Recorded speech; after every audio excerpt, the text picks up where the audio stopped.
Ốc ní bà xin nhà miên phị hôn nào mà nè thời cả lộ tá dương thôi đừng mà đánh dầm nô lò nơi không cầm bắn muối ôn phòm nè ban thuộc nhóm thà nhóm ban lực hạt pho làm pi cái chân giá cho kia muối chùm nốt bồn nè bong phốt ban tình đây chỗ đã mua rôm kia chẳng ô tì hò thà nơi không bồn nè nằng miên chôn nào mà nè quạt thời cả lồi hãy nhóm ăn gì thay tầm quan là phải bong phốt nè nhóm dầm pi phơi cho bạp gì pi phơi cho bạp bong phốt cứ bọc cồn phị hôn để miên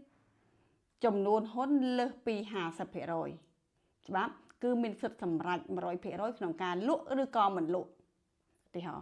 តែបើសិនជា4អ្នកហ្នឹងមាន2អ្នកព្រមព្រៀងលក់ហើយបូកចូលគ្នាលើសពី50%អូខេលក់100លក់បានសិតលក់100%ជាស្វ័យប្រវត្តិចាចំណែកក្នុងលក្ខខណ្ឌមួយទៀតបើសិនជាអ្នកលក់តែម្នាក់ឲ្យភិហ៊ុនចំនួនតិចអញ្ចឹងអ្នកដែលគាត់ត្រូវការលុយហ្នឹងគឺគាត់អាចសំណើទៅឲ្យម្ចាស់ហ៊ុនដទៃសាងហ៊ុនគាត់យកចាទី1ទី2គាត់អាចទៅរើសជនដទៃណាជនទី3ផ្សេងទៀតដើម្បីមកទិញហ៊ុនរបស់គាត់ដើម្បីដូរឈ្មោះក្នុងលក្ខខណ្ឌមួយគឺដូរឈ្មោះកាត់ដើម្បីដូរឈ្មោះគាត់ចូលឈ្មោះគេវិញក៏បានប៉ុន្តែខ្ញុំដូចខ្ញុំជម្រាបបងប្អូនហ្នឹងថាតាំងពីខ្ញុំចេះ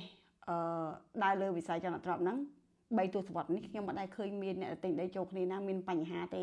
ពីព្រោះអីភាគច្រើនទាំងអស់គ្នាពេលដែលគាត់មកគឺគាត់ចាត់គាត់ស្តៀងគ្នាដំណើរគាត់ដើរបានជាមួយគ្នាទើបគាត់សោះសោគ្នាក្នុងការមកទិញដីមិនថាបងប្អូនមិនថាមិត្តភក្តិមិនថាដៃគូអាជីវកម្មរបស់គាត់ទេគឺគាត់ស្រស់ស្រួលគ្នាពីព្រោះលក្ខខណ្ឌក្នុងការទិញដីចូលគ្នាគឺគេហៅទិញបែបសុបាយសូម្បីតែខ្ញុំក៏ខ្ញុំមានរៀបចំដីđểទិញចូលគ្នាជាមួយបងប្អូនមិត្តភក្តិខ្ញុំដែរមានដីខ្លះក៏4នាក់3នាក់2នាក់អីចឹងទៅលក់បែបសុបាយអញ្ចឹងដីរបស់ខ្ញុំមេរៀនដីរបស់ខ្ញុំចែកជា4ចា4ទី1ខ្ញុំហៅថាជាដីកំណប់ទិញឲ្យអត់ខ្វល់ថាលក់នៅក្នុងឆ្នាំណាថ្លៃពេលណាលក់ពេលហ្នឹងអូខេទី2ខ្ញុំហៅថាទ្រព្យបន្សើមជីវិតគឺទិញឲ្យធ្វើជាអគារធ្វើជាផ្ទះជួលធ្វើជាសំណង់ឲ្យជួលទៅបានលុយរាល់ខែមកចិញ្ចឹមជីវិតយើងទៅទី3ខ្ញុំហៅថាមរតកចាមរតកបានខ្ញុំទិញឲ្យខ្ញុំមានបំណងទុកសម្រាប់ថ្ងៃក្រោយទៅឲ្យទៅកូនឲ្យទៅចៅមនុស្សជាទីស្រឡាញ់របស់ខ្ញុំទៅចំណែកទី4គឺវិនិយោគបែបសុបាយបែបសុបាយនឹងឯងគឺទិញចូលគ្នានឹងឯងចំណេញតិចចំណេញច្រើនសោះសួរគ្នាលក់ទៅយកលុយសប់ភីងយកលុយដើរលេងហ្នឹងទៅឬមួយក៏យកលុយទិញប៊ីចេងហិចខ្ទឹមអីចឹងណាអញ្ចឹងការដែលខ្ញុំផ្សព្វផ្សាយកន្លែងនេះប្រហែលជាបងប្អូនខ្ញុំមិត្តភក្តិខ្ញុំដែលទិញដីចូលមួយខ្ញុំគាត់ដឹងហើយពីព្រោះពេលយើងលក់ដីហើយយើងចែកលុយគ្នាម្ដងគឺយើងសប្បាយចិត្តមិនបានច្រើនទេពីព្រោះធម្មតាដីជាងការទិញចូលគ្នាម្នាក់10000មិនហ្នឹងវាមិនដែរម្នាក់10000តែម្នាក់1លាននេះអញ្ចឹងទៅ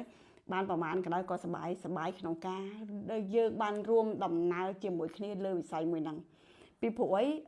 យើងពិបាកមែនពិតជាពិបាករកដៃគូដើម្បីយើងដើរជាមួយគ្នាបានវែងឆ្ងាយអញ្ចឹងការដែលយើងដើរជាមួយគ្នាវែងឆ្ងាយគឺបានយើងបានរួមដំណើរជាមួយគ្នាបានប្រយោជន៍ឲ្យតែចេញជាប្រយោជន៍តិចក៏ដោយច្រើនមកគឺយើងសប្បាយមែនទេបងប្អូនចាអូខេយើងបានដឹងរួចទៅហើយថាពេលដែលយើងទិញនេះគឺយើងត្រូវមានការស្រស់ស្រួលនិងត្រៀមចិត្តថាអ្នកណាចង់លក់យើងអាចជួយទិញគ្នាឬមួយក៏អ្នកណាចង់លក់យើងអាចលក់ទាំងអស់គ្នាទៅ